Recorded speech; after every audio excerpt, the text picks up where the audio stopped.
옆에 있는 분들이랑 인사하는 시간 갖도록 하겠습니다. 주님의 이름으로 사랑합니다. 인사합니다. 주님의 이름으로 사랑합니다. 오늘 예배에 참여하신 여러분들에게 주님의 은혜와 평강이 풍성하시기를 간절히 소망합니다. 한 주 동안 지내시면서 좀 마음이 우울한 그런 뉴스들이 많이 있었죠. 신림역 그리고 분당 쪽의 서현역에서 흉기로 사람을 숨지게 하는 사건이 벌어졌습니다. 뿐만 아니라 사람들이 많이 모인 곳에서 그 같은 이제 범죄를 저지르겠다 이런 예고 글들이 올라와가지고요. 지금 나라 전체가 굉장히 안타까운 그런 상황입니다. 우리하고는 멀리 거리상 떨어져 있기는 하지만 이 얼마나 끔찍하고 마음 아픈 일이 아니겠습니까? 왜 이런 안타까운 일들이 일어날까? 저도 좀 생각을 해보았습니다. 뉴스를 들으면서 저는 개인적으로 이 자본주의의 천병을 자처하는 대한민국에 자본주의의 어두운 그런 그림자, 그런 어두운 열매들이 열리고 있는 것이 아닌가, 저 개인적으로 그렇게 생각을 해보았습니다. 출세와 성공을 지위와 권력과 물질을 소유한 것으로 보는 데서 문제가 발생된다. 출세와 성공을 부귀영화를 누리는 위치에 오르는 것이 아니라 공동체를 위해 선한 지도력을 발휘할 수 있는 기회로 여겨야 하는데, 사실 우리나라가 참 그렇지 못한 대표적인 나라다라고 하는 것이죠. 우리 대한민국에서 출세와 성공은 어떤 것일까요? 공부를 열심히 잘해서 좋은 대학 가고 대학을 졸업하고 높은 고위직에 오르게 되고 높은 고위직에서 권력을 누리며 온갖 부귀영화를 누리는 그것을 출세한 것이고 성공한 것이다 라고 생각을 하게 되는 것이죠. 그런데 문제는 고위직에 있는 사람들, 부귀영화를 누리는 사람들이 다 그렇다는 것은 아니지만 상당 부분 그런 사람들이 권력을 가지고 힘을 가지고 물질을 가지고 있으면서 불법을 저질러도 전혀 그 부분이 징계를 받는다거나 하지 않는 그런 상황이 지금 우리나라에 연출이 되고 있다고 하는 것이죠. 그러다 보니 윤리적인 허무주의, 도덕적인 무정부 상태가 되어버린 것이 아니냐, 제가 그렇게 생각하면서 말씀을 준비했습니다. 여러분, 지금 이러한 상황에서 우리는 그렇다면 주님께서 말씀하시는 출세와 성공은 어떠한 부분일까를 말씀을 통해서 다시 한번 되짚어보고, 주님께서 말씀하신 출세와 성공이 무엇인가를 다시 한번 우리가 기억을 해야 할 필요가 있지 않은가라는 말씀입니다. 주님께서 출세하는 것, 성공하는 것을 뭐라고 말씀하시죠? 네, 철저히 자기 자신을 비우는 그것이 성공이다 이렇게 말씀을 하세요. 자기 자신을 부인하고 십자가를 질 수 있는 것, 그게 출세라는 거예요. 하나님 사랑, 이웃 사랑을 위해 장렬히 산화하는 좁은 길로 걸어가는 삶, 그게 하나님이 원하시고 우리 주님께서 요구하시는 우리 크리스찬의 이 세상에서의 삶이다라고 하는 것입니다. 바로 그러한 삶을 잘 살아갔던 대표자가 바로 오늘 본문의 다니엘이다라고 할 수가 있겠는데요.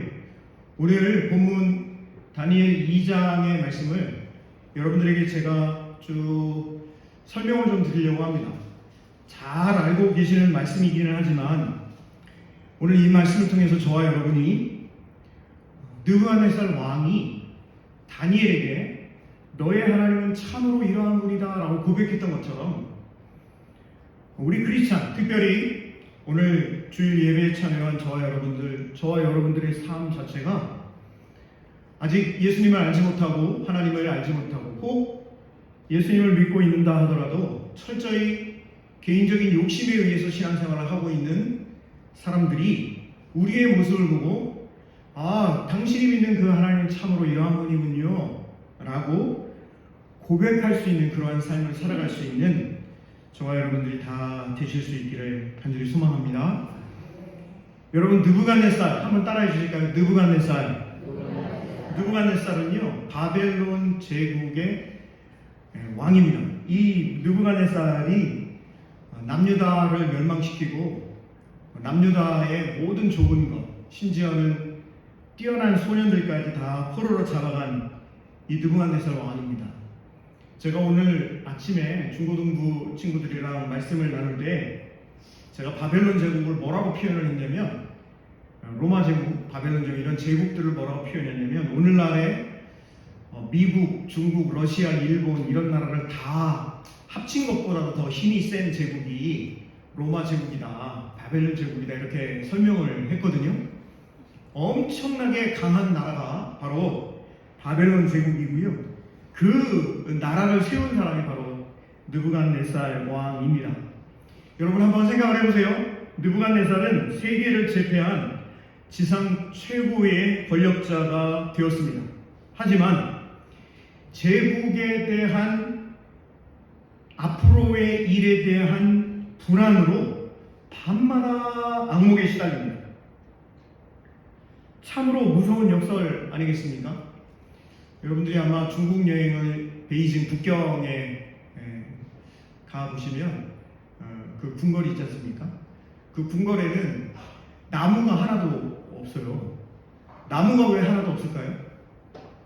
혹이라도 왕을 암살하려고 하는 사람들이 이 나무에 숨어 있을 가능성이 있다고 해가지고 그 넓은 그 궁궐을 어디를 쳐다봐도 나무가 한 그루 없는 그런 상황입니다. 제국의 왕들이 그렇게 불안한 삶을 살았다라고 하는 것이죠. 여러분 2장 2절을 한번 보시면, 2장 2절을 한번 보시면, 다니엘 2장 2절을 보시면 이렇게 기록하고 있습니다. 우리 한번 2장 2절 말씀을 같이 한번 읽어볼까요? 자, 시작. 왕이 그의 꿈을 자기에게 알려주도록 박수와 술객과 점쟁이와 갈대아 술사를 부르라 말하매 그들이 들어가서 왕의 앞에 선지라, 이렇게 기록이 되어 있습니다. 바벨론 제국이라고 하는 이 나라가 엄청난 나라인데요. 그런데 그 나라를 이끌어가는 이 느부갓네살 왕이 말입니다. 자신의 제국의 미래와 왕정에 관해 이 제국의 제왕에게 말해주는 자문관으로서 국가적 안위와 기륭화복, 천재지변, 전쟁의 향배 등에 관한 신탁을 왕에게 중개하는 일을 맡고 있는 사람들이 있었다라고 하는 거예요. 이런 일을 맡은 자들이 오늘 본문에 보면 박수, 술객, 점쟁이, 갈대아 술사, 이렇게 네 부류나 느부갓네살 옆에 상주하고 있었다라고 하는 것입니다. 바로 그것은 그가, 즉 느부갓네살 왕이 바벨론 왕국의 안전에 대해 얼마나 확신을 갖지 못했는지를 여실히 보여주는 역설적 증거라고 할 수가 있겠습니다. 예전 창세기에 보면요, 애굽의 바로 왕도 꿈을 꿨습니다. 그런데 그때는 내가 이러이러한 꿈을 꿨는데 이 꿈이 어떠한 의미를 가지고 있느냐라고 해서 요셉이 그 꿈을 해몽하게 되었지요. 그런데 오늘 본문에 기록되어 있는 느부갓네살은요, 자신이 꿈은 꿨어요. 그런데 그 꿈이 어떤 꿈인지를 몰라요. 그래서 오늘 본문에 기록되어 있는 박수, 술객, 점쟁이, 술사들에게 내가 요즘에 계속 악몽 꾸고 있는데 이 꿈이 어떤 꿈인지를 맞히라는 거죠. 그랬더니 이 박수, 술객, 점쟁이, 술사 이런 사람들이 뭐라고 그러냐면, 임금님 어떤 꿈을 꿨는지 말씀해 주시면 꿈 해몽을 우리가 하겠습니다 라고 했더니, 이 느부갓네살 왕이 하는 이야기가 여러분 11절에서 13절에 잘 기록이 되어 있어요. 우리 2장 11절부터 13절 말씀을 같이 한번 읽어봅니다. 11, 12, 13절 같이 봅니다. 왕께서 물으신 것은 어려운 일이라. 육체와 함께 살지 아니하는 신들 외에는 왕 앞에 그것을 보일 자가 없나이다 한지라. 왕이 이로 말미암아 진노하고 통분하여 바벨론의 모든 지혜자들을 다 죽이라 명령하니라. 왕의 명령이 내림에 지혜자들은 죽게 되었고 다니엘과 그의 친구들도 죽이려고 찾았다. 여러분, 지금 왜 이들 다 죽이려고 하냐면, 아니 임금님이 꿈을 꿨으면 자기가 이러이러한 꿈을 꿨는데 이 꿈이 어떤 내용이냐 라고 물어봐야 되는데, 내가 어젯밤 최근 들어 꾸는 꿈, 이 악몽인데 이 꿈이 무슨 꿈인지, 그리고 그 꿈의 해몽을 이야기를 하는 거예요. 예를 들면 이렇습니다. 성도 여러분, 제가 어젯밤에 꿈 꿨거든요. 그게 어떤 꿈 꿨는지 아십니까? 네가 꿈꾸면 어떻게 알아? 그런데 느부갓네살 왕이 그 꿈이 꾼 게 뭐고 그 꿈의 해몽까지 얘기를 하라는 거예요. 그래서 그렇게 할 수는 없습니다. 그랬더니요, 너네들 다 죽을 줄 알아. 지금 이렇게 명령을 내린 상황에 처해지게 됐습니다. 단순히 갈대아, 박수, 무당, 술객들, 술사들만이 아니라 다니엘과 세 친구들까지도 지금 이 일로 인해서 다 죽임을 당할 수 있는 위태로운 상황에 처해지게 되었던 것이죠.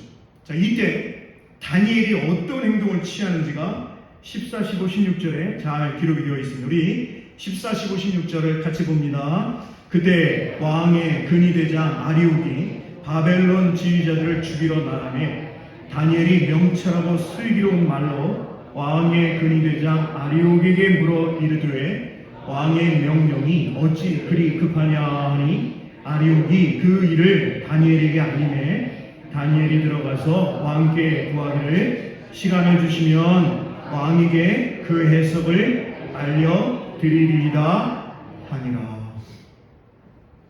아니, 지금 그 뛰어난 바벨론의 박수, 무당, 술계, 점쟁이 이런 모든 사람들이요, 아니 임금님 꿈을 얘기를 해줘야 우리가 해몽을 하죠. 이런 상황에 다니엘이 그 맨 앞에 섭니다. 임금님, 저에게 시간을 말미를 좀 주시면 임금님이 꿈이 어떤 꿈이고, 그리고 그 꿈의 내용, 그 의미가 어떤 것인지 내가 해몽해 드리겠습니다 라고 이야기를 하게 된 것입니다. 여러분, 다니엘이 왜 이렇게 자신감을 가지고 있을까요?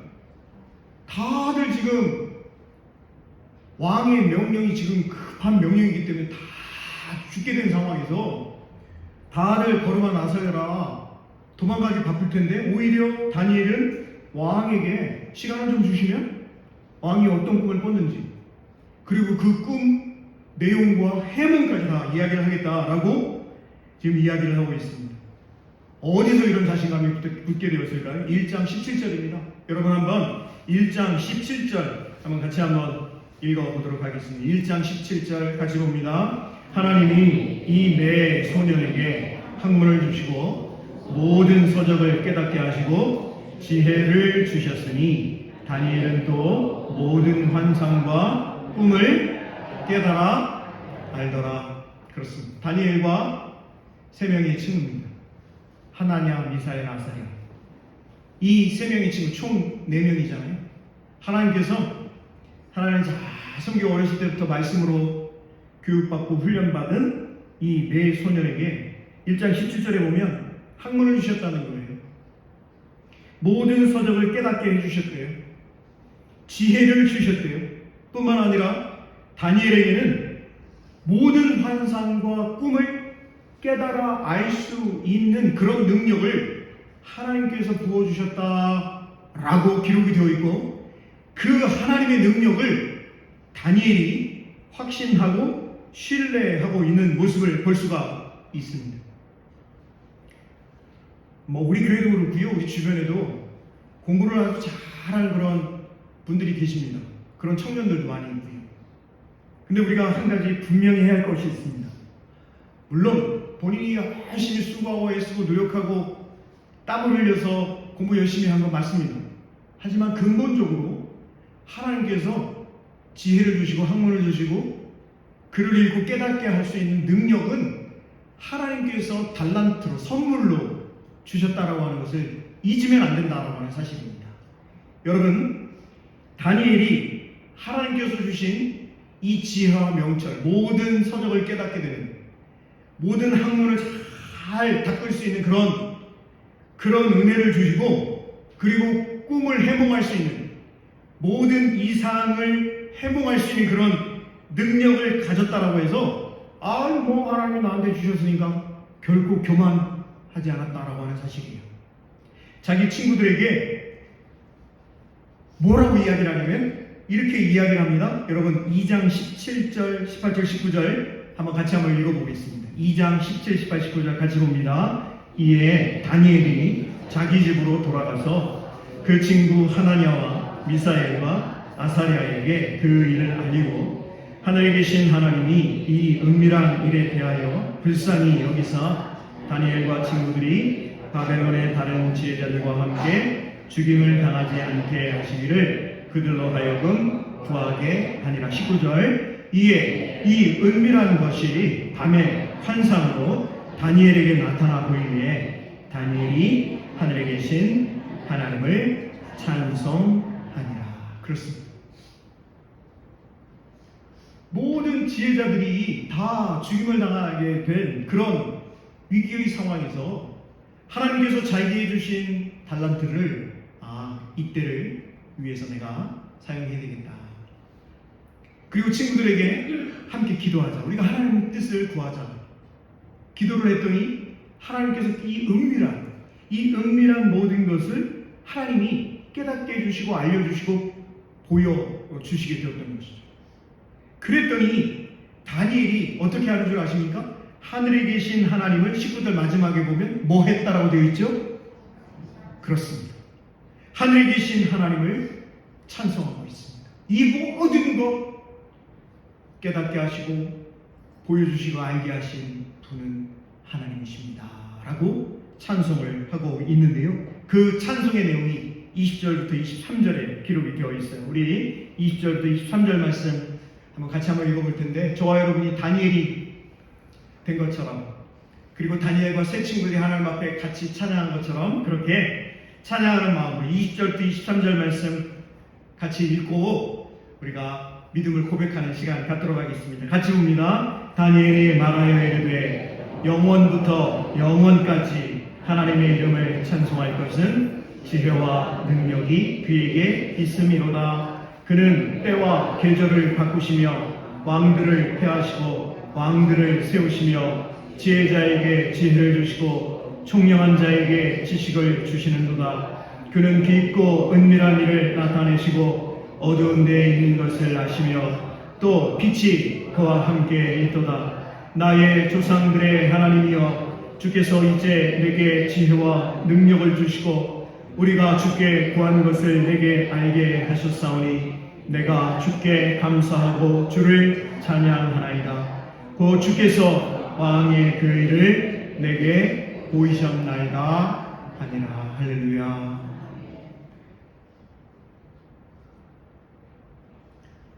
하나님께서 보여주셨으니까요. 하나님께서 알게 해주셨으니까요. 하나님께서 느부갓네살 왕에게 꿈을 꾸게 하셨는데 정작 꿈을 꾼 당사자는 내가 꿈을 꾸기는 꿨는데 무슨 꿈을 꿨는지 모르겠 이렇게 하고 있는데, 하나님께서 느부갓네살에게 꾸게 한 그 꿈을 다니엘에게 보여주시면서 다니엘, 느부갓네살이 이런 꿈을 꿨거든. 그런데 그 꿈은 이런 의미를 가지고 있단다. 이렇게 하나님께서 잘 깨닫게 해 주신 거예요. 그것에 대해서 하나님 앞에 마음껏 찬양하고 있는 다니엘의 모습인 것이죠. 자, 이제 다니엘이 누구한테 가야 됩니까? 다니엘이 누구한테 가야 되죠? 그럼요, 느부갓네살 왕에게 나아가야 하는 것이죠. 여러분 한번 먼저 그림을 좀 한번 보려고요. 그림을 제가 목사님께 부탁을 드렸는데 잘 보이실지 모르겠어요.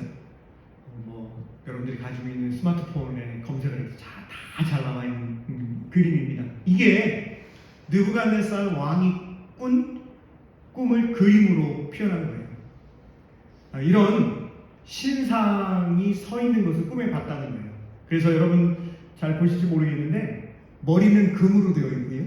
그리고 이 가슴 쪽에는 그 다음에 동, 철, 다리 부분에는 철과 진흙이 섞여 있는 이런 우상, 동상을 보게 되었던 것이죠. 이 그림이 의미하고 있는 바는 뭐냐면 금, 은, 동 그리고 철과 진흙으로 되어 있는 이것은요, 이 세상의 모든 제국들을 상징하고 있는 것입니다. 세상에는 여러 제국들이 있었던 것을 하나님께서 느부갓네살 왕에게, 바벨론 제국의 왕에게 꿈을 통해서 이것을 보게 하셨고요. 그리고 그 꿈의 내용을 다니엘에게 알려주셔서 뭐라고 말씀하시냐면, 다니엘, 이 꿈의 내용이 뭐냐면 제국이 세워졌다 다시 망하고, 또 다른 제국이 세워졌다가는 또 망하고, 그렇게 반복되는 것이, 그것이 세상의 역사다라고 하는 것을 하나님께서 알려주신 거예요. 여러분, 31절에서 35절 말씀을 한번 우리 같이 읽어보도록 하겠습니다. 31절에서 35절 같이 봅니다. 왕이여, 왕이 한 큰 신상을 보셨나이다. 그 신상이 왕의 앞에 섰는데 크고 광채가 매우 찬란하며 그 모양이 심히 두려우니 그 우상의 머리는 순금이요 가슴과 두 팔의 눈이요 배와 넉적다리는 노시요 그 종아리는 쇠요 그 발은 얼마는 쇠요 얼마는 진흙이었나이다. 또 왕이 보신즉 손대지 아니한 돌이 나와서 신상의 쇠와 진흙의 발을 쳐서 부서뜨리매. 우리 45절도 같이 한번 읽어볼게요. 45절 말씀. 이 지금 손대지 아니한 돌, 이게 이제 개역 성경에서는 뜨인 돌이라고 나오는데 45절도 같이 봅니다. 시작. 손대지 아니한 돌이 산에서 나와서 쇠와 놋과 진흙과 은과 금을 부서뜨린 것을 왕께서 보신 것은 크신 하나님이 장래일을 왕께 알게 하신 것이라. 이 꿈은 참되고 이 해석은 하니. 아멘. 그렇습니다. 이 부분도 그림을 좀 목사님 보여주시기를 바랍니다. 지금 손대지 아니한 돌, 뜨인 돌이 이 느부갓네살 왕이 꾸었던 그 금신상, 이렇게 금, 은, 동 이렇게 해서 쭉 되어 있는 그 우상을 다 쳐버리는 그런 꿈을 꾸게 되었다라고 하는 것이죠. 여러분 어떠십니까? 이 손대지 아니한 돌, 이 뜨인 돌은요, 뭘 상징하고 있냐면 제국과 정반대되는 나라를 상징하고 있어요. 제국은 어떤 게 제국입니까? 공성전을 통해서 다른 나라의 좋은 것을 다 빼앗아 오는 것이, 그게 제국이에요. 제국의 특징은 또 어떤 특징이 있냐면 물질주의입니다. 그저 돈이에요. 왜? 돈이 더 많아야 제국을 유지하고 그 제국이 점점 커질 수 있기 때문입니다. 제국의 세 번째 특징은요, 제가 여러 번 설명을 드렸어요. 노예제도입니다. 다른 나라 사람들을 잡아와가지고요, 자신들이 하기 어려운 힘든 일, 건축이나 이런 부분에 있어서 노예로 부려가지고 그 사람들 돈 한 푼도 안 주고 부려먹는 게, 그게 제국입니다. 그런데 여러분 보세요. 이 제국들, 세계사에 있어서도 여러 제국들이 생겨났다가 생겨났다가 없어지는데, 그런데 이 손대지 아니한 돌, 뜨인 돌은요, 진리의 나라, 하나님의 나라를 상징하고 있다라고 하는 것입니다. 결국 이 환상, 이 꿈을 통해서 하나님이 말씀하시고자 하시는 것은 하나님의 나라가 결국 제국을 능가하게 된다라고 하는 것을 보여주시게 되었다라고 하는 사실입니다. 자, 이렇게 되자 이것을 느부갓네살 왕에게 다니엘이 그대로 설명을 한 거예요. 여러분 한번 생각을 해보세요. 본인이 꾼 꿈을 내가 분명히 꿨는데 무슨 꿈을 꿨는지 모르겠어요. 그래서 그 꿈을 마치지 못하는 박수, 무당, 술객, 점쟁이 전부 다 죽여라, 이렇게 명령을 내린 느부갓네살 왕이 남유다에서 사로잡아온 소년 중에 한 소년이 왕 앞에 나와서 임금님이 지난 며칠 동안 꾸신 그 꿈의 내용은 이러하고요. 그 꿈의 내용은 이러한 의미를 가지고 있습니다. 결국 임금님이 아무리 큰 제국을 건설했다 하더라도 하나님께서 세우신 하나님의 나라가 제국을 능가할 수 있습니다. 이렇게 임금님 앞에서, 느부갓네살 왕 앞에서 포로로 잡혀온 소년이 선포를 했다라고 하는 사실입니다. 여러분, 이런데 우리 뭐라고 해야 된다고요? 와, 어떤 분은 헐 이러고 계신 것 같아요. 와우입니다. 와우. 이렇게 되자 느부갓네살 왕이 반응이 오늘 본문의 말씀이에요. 우리 46절부터 49절의 말씀을 한번 읽어볼 텐데요. 우리 46절 먼저 읽어봅니다. 이에 느부갓네살 왕이 엎드려 다니엘에게 절하고 명하여 예물과 향품을, 여러분 보세요. 그 어마어마한 제국의 왕이 말입니다. 포로로 잡아온 그 소년 다니엘에게 지금 뭐 하고 있어요? 엎드려가지고 다니엘에게 절을 하고 있어요. 이런 데는 아멘 하셔도 됩니다. 어떻게 이런 일이 벌어질 수가 있어요? 그러면서 예물과 향품을 다니엘에게 주게 합니다. 47절 한번 보실까요? 47절 같이 봅니다. 왕이 대답하여 다니엘에게 이르되 너의 하나님은 참으로 모든 신들의 신이시로 모든 왕의 주제시로다. 내가 능히 이 은밀한 것을 나타내었으니 내 하나님은 또 은밀한 것을 나타내시는 이시로다. 할렐루야. 하나님을 인정하는 사람이 아니라니까요. 유대인들조차, 남유다인들조차 바벨론의 포로로 잡혀가면서 아이고, 우리가 섬기는 하나님은 바벨론과의 전쟁에서 전사하셨대. 하나님이 돌아가셨대. 죽으셨대. 하나님이 도망가가지고 어디 꽁꽁 숨어 있으시대. 우리 하나님은 바벨론이 섬기는 신과 비교했을 때 아무 능력이 없는 하나님이래. 이렇게 생각을 하고 바벨론의 포로로 잡혀갔고요. 그렇게 70년 동안 대부분의 유대인들이 그렇게 생각하고 삶을 살아갔습니다. 아무런 소망이 없습니다. 그런데 다니엘과 세 친구들, 이 어린 소년들이요, 하나님에 대한 신앙을 고백하고 하나님께서 주신 그 지혜와 명찰과 학문과 다니엘이 열어가신 모든 꿈과 이상을 해몽할 수 있는 그 능력을 하나님께서 주셨음을, 하나님은 여전히 살아계시고 역사하신 하나님이시다라고 하는 것을 굳게 믿고 하나님께 함께 기도하자.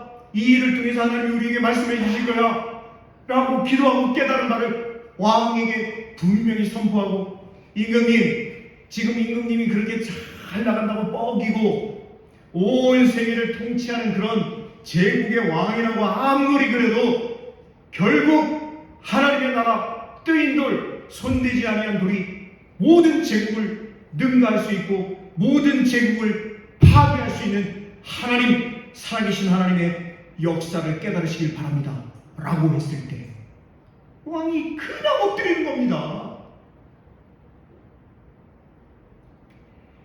48절 말씀도 같이 읽어보겠습니다. 48절 같이 봅니다. 왕이 이에 다니엘을 높여 귀한 선물을 많이 주며 그를 세워 바벨론 온 지방을 다스리게 하며 또 바벨론 모든 지혜자의 어른을 삼았으며, 왕이 또 다니엘의 요구대로 사드락과 메삭과 아벳느고를 세워 바벨론 지방의 일을 다스리게 하였고 다니엘은 왕궁에 있었더라. 아멘. 사랑하는 성도 여러분, 우리는 다니엘 2장에서 참으로 대조되는 두 인생을 만나게 됩니다. 한 사람은 최고 권력을 가진 제국의 통치자 느부갓네살이고요. 다른 한 사람은 느부갓네살의 지배 아래에서 언제 목숨을 잃을지 알 수 없는 포로의 삶을 살아가고 있는 연약한 소년 다니엘. 하나님은 느부갓네살에게는 악몽을, 다니엘에게는 그 악몽을 푸는 지혜와 통찰력을 주심으로 두 사람의 불공정한 권력을 바로 잡아주고 계십니다. 여러분, 너무나도 어리석은 질문인데요. 이 두 사람, 느부갓네살과 다니엘, 이 두 사람의 인생 중에 어떤 이의 인생이 참으로 행복한 인생입니까? 대답하지 마세요. 너무나 어리석은 질문이기 때문에. 느부갓네살은 그저 소유하고 그 소유한 것을 더 많이 쌓기를, 지배하고 독점하기를, 경쟁하며 승리 중심의 세계관에 고착된 인생의 전형을 보여주고 있는 사람이 바로 느부갓네살입니다. 그가 의지하는 힘은요, 폭력과 정복입니다. 그저 누가 좋은 것 가지고 있대, 그걸 가지고 그 사람을 쳐버립니다. 가지고 있는 모든 것을 빼앗아 버립니다. 개인이건 공동체건 나라건 상관이 없습니다.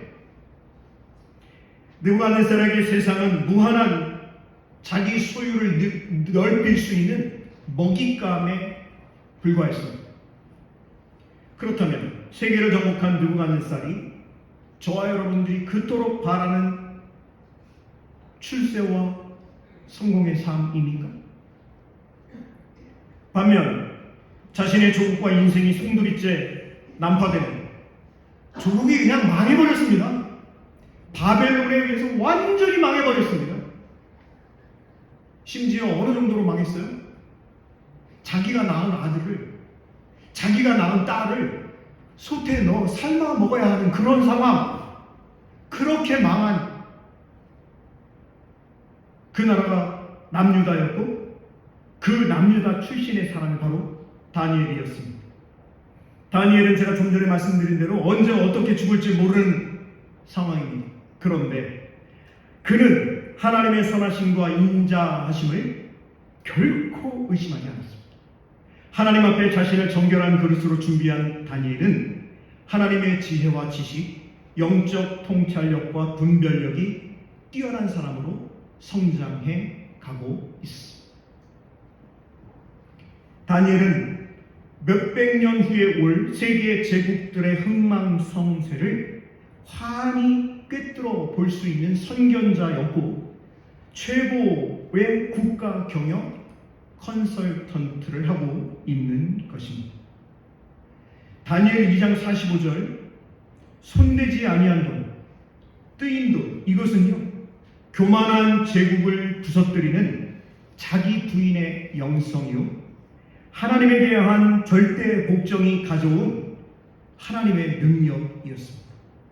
하나님 사랑, 이웃 사랑이 기초한 영성, 하나님께 복종하는 자의 온유함이야말로 제국의 오만과 사나움을 파쇄하는 살아있는 손대지 아니한 돌이고 뜨인 돌임을 다니엘 2장의 말씀을 통해 저와 여러분은 분명히 깨달아야 하는 것입니다. 겸손의 산돌, 겸손의 손대지 아니한 돌이 교만의 제국을 이긴다 라고 하는 것을 저와 여러분 오늘 믿음으로 저와 여러분의 마음 깊은 곳에 이 말씀을 새겨 놓으실 수 있기를 주님의 이름으로 부탁을 드립니다. 느부갓네살 왕이 다니엘에게 말하잖아요. 너희 하나님은 참으로 모든 신들의 신이시고 모든 왕의 주제시로다. 다니엘, 너가 능히 이 은밀한 것을 나타내으니 내 하나님은 또 은밀한 것을 나타내시는 이시로다 라고 하면서 다니엘이 왕에게 얘기를 한 거죠. 임금님, 제가 임금님에게 이렇게 이야기할 수 있는 이유는요, 제가 섬기는 하나님께서 나로 하여금 임금님이 꾸신 그 꿈이 어떤 꿈이고 내용이 뭐고 그 해몽을 이렇게 알려주셨기 때문에 제가 할 수 있는 것입니다 라고 이야기를 했더니 느부갓네살 왕이 자기가 신이거든요. 자기가 최고의 신이라고 생각을 하고 있는 사람이 이 느부갓네살 아니겠습니까? 그런데 다니엘이 엎드려 하나님의 존재를 시인하고 있는 것을 볼 수가 있습니다. 사랑하는 성도 여러분, 처음에 말씀드린 대로 저와 여러분이 이 세상을 살아가면서 자본주의, 돈이 첫 번째인 그런 이즘을 가지고 있는 나라에서 살아가고 있는 저와 여러분들이 과연 하나님을 믿고 예수 그리스도를 주님으로 고백한다라고 하는 것이 어떤 의미를 지니고 살아가야 할지 다니엘 2장의 말씀을 통해서 다시 한번 너의 하나님은 참으로 이러한 분이시다 라고 고백한 느부갓네살 왕의 고백이 저와 여러분을 바라보는 많은 사람들의 고백이 될 수 있기를 주님의 이름으로 축복합니다. 기도하겠습니다.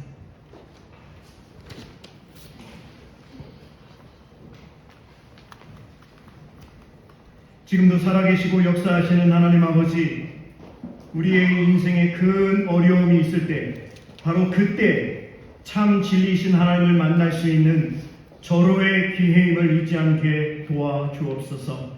많은 사람들이 우리가 믿는 하나님을 모든 신들의 신이심을, 모든 왕의 주제이심을 고백할 수 있게 도와주옵소서. 우리가 이 세상을 살아가면서 하나님이 원하시고 바라시는 그 길 걸어가기에 부족함이 없도록 도와주옵소서. 예수님 귀하신 이름으로 감사하며 기도드립니다. 아멘.